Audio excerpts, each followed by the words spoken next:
Hi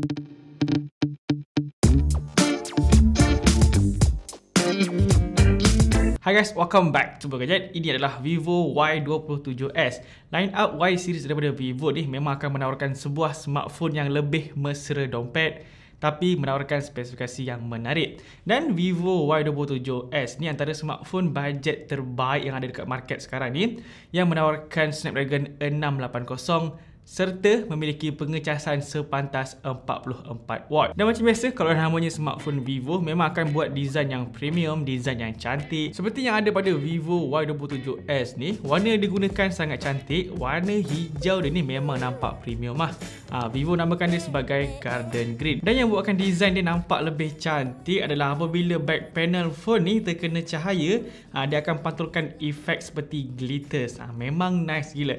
Dan bukan itu saja, pada lingkaran kamera bump dia juga ada pantulan seperti RGB jika terkena cahaya juga. Kemudian Vivo Y27s ni hadir dengan bentuk yang boxy dan juga nipis. Memang best kalau ada smartphone yang nipis dan boxy macam ni, sebab nak pegang sebelah tangan tu rasa best je lah, rasa selesa je. Jadi design pada Vivo Y27s ni memang dah cukup premium untuk smartphone budget macam ni. Baiklah, bahagian kanan phone ni ada fingerprint scanner yang merangkap sekali dengan power button. Dia punya fingerprint scanner ni bagi aku dia dah cukup pantas untuk baca kita punya cap jari. Bahagian atas ada SIM slot yang menyokong 2 SIM card dan 1 memory card. Bahagian bawah dia pula ada lubang earphone, port charging jenis Type-C dan juga speaker. So nampaknya Vivo masih lagi mengekalkan lubang earphone pada Vivo Y27s ni. Seperti yang kita tahu, lubang earphone ni dia punya populasi sekarang ni dah semakin pupus. Beralih ke bahagian hadapan pula, dia ada IPS LCD yang berukuran 6.64 inci,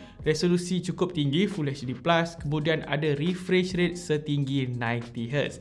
Jadi kalau dah ada 90Hz refresh rate ni memang best lah nak scrolling, sebab dia akan rasa laju dan lancar je. So display pada Vivo Y27s ni dia dah cukup best lah jika nak layan any entertainment. Warna yang dipaparkan cantik, warna yang pekat, walaupun tak sepekat AMOLED, tapi display pada phone ni dia nice jugalah. Cuma ada sedikit yang mengganggu aku punya mata, ialah design water drop display dia ni. Overall dia punya display ni cukup okey lah untuk tanda harga yang macam ni, yang mana dia ada resolusi yang tinggi, kemudian refresh rate yang tinggi. Dan untuk speaker dia ni, walaupun dia menggunakan mono speaker instead of stereo speaker, sebenarnya normal je smartphone mid-range budget menggunakan mono speaker. Tapi Vivo ada bagi dia audio booster, yang mana software ini membenarkan kita untuk naikkan volume sehingga 150%. Selalunya volume akan hard dekat 100% je, tapi sekarang ni dia boleh 150%. Atau nak lagi kuat pun boleh, yang mana dia boleh pergi sehingga 200%. So kalau ada speaker yang kuat macam ni memang best lah nak layan lagu semasa buat kerja rumah. Contohnya sapu rumah, kemas rumah ke, bunyi dia pun not bad juga, sedap dan lantang. Setakat ni tak ada lagi dengar bunyi yang pecah-pecah macam speaker murah tu. Tak ada. Dia punya speaker pada Vivo Y27s ni bagi aku dia dah cukup kuat lah, cukup lantang, dan bunyi dia pun cukup sedap. Baiklah, untuk performance dia, Vivo Y27s ni dikuasakan oleh Snapdragon 680, dipadukan pula dengan 8GB RAM yang ada penambahan RAM sehingga 8GB. Jadi RAM yang ada pada Vivo Y27s ni ialah 16GB. Besar gila 16GB tu. Untuk multitasking, untuk scrolling pada smartphone memang akan terasa smooth, akan terasa lancar je. Dan nak buat tugasan harian pada smartphone ni pun cukup smooth dan cukup lancar. Snapdragon 680 ni antara chipset yang padu juga untuk berikan performance yang lancar pada smartphone mid-range budget macam ni. Untuk dia punya internal storage pun Vivo tak kedekut, dia bagi terus 256GB. Kalau rasa 256GB ni tak cukup, anda semua boleh tambah sendiri dengan memory card. Nak tambah sehingga 1TB pun tak ada masalah. Jadi performance pada Vivo Y27s ni bagi aku dia dah cukup padu untuk tugasan harian. Even nak main game pun okey je. Tambahan pula, software yang digunakan ni adalah software yang terkini, iaitu Fantas OS 13 yang berasaskan Android 13. Untuk software dia ni nice juga, rasa ringan dan banyak customization yang boleh kita buat. Jadi Vivo Y27s ni memiliki performance yang padu, kemudian software yang terkini. Memang best nak gunakan smartphone ni, dan yang buatkan dia lagi best adalah dia ada bateri yang besar. 5000 mAh. Memang tersangat cukup untuk guna dalam sehari. Dan yang lagi menariknya adalah dia punya pengecasan ni sepantas 44 watt. So, dia ada bateri yang besar 5000 mAh. Kemudian dia hadir juga dengan pengecasan yang pantas. Itu satu combo yang lengkap lah untuk smartphone mid-range budget macam ni. Untuk kamera dia pula, Vivo Y27s ni hadir dengan 50MP untuk kamera utama, kemudian 2MP kamera bokeh dan kamera selfie dia pula 8MP.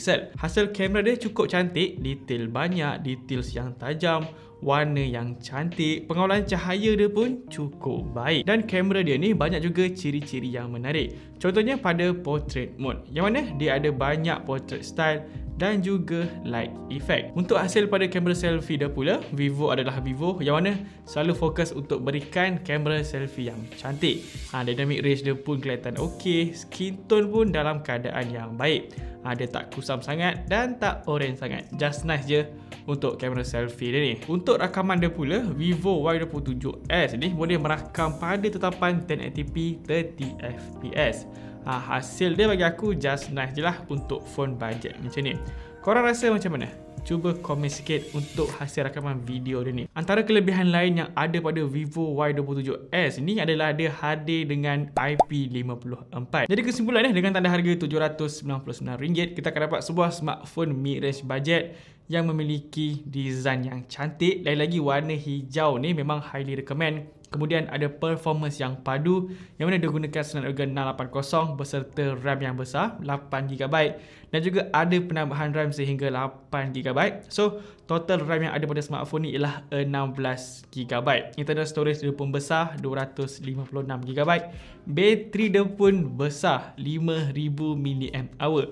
Pengecasan dia pun laju 44 watt. And untuk dia punya display dah cukup nice, warna yang cantik, detail yang tajam, and refresh rate dia pun cukup tinggi, 90Hz refresh rate. Kemudian dia punya kamera pun bagi aku just nice je untuk smartphone mid-range budget macam ni. Dia mampu berikan gambar yang cantik jugalah untuk smartphone yang tanda harga RM799. Kemudian dia hadir dengan IP rating 54. Cuma smartphone ni dia tidak menyokong untuk NFC. So kita tak boleh nak top up baki Touch and Go menggunakan smartphone ni. Tapi kalau korang tanya adakah Vivo Y27s ni berbaloi untuk kita beli? Jawapan dia yes. Vivo Y27s ni adalah antara smartphone mid-range budget yang berbaloi untuk kita beli untuk harga bawah RM1000. Lebih tepat, harga dia ialah RM799. So guys, nampaknya ini saja video kita kali ni. Macam biasa, jangan lupa untuk tinggalkan like dan juga subscribe channel Bulgadget. Jumpa lagi next video. Assalamualaikum dan bye-bye. Peace.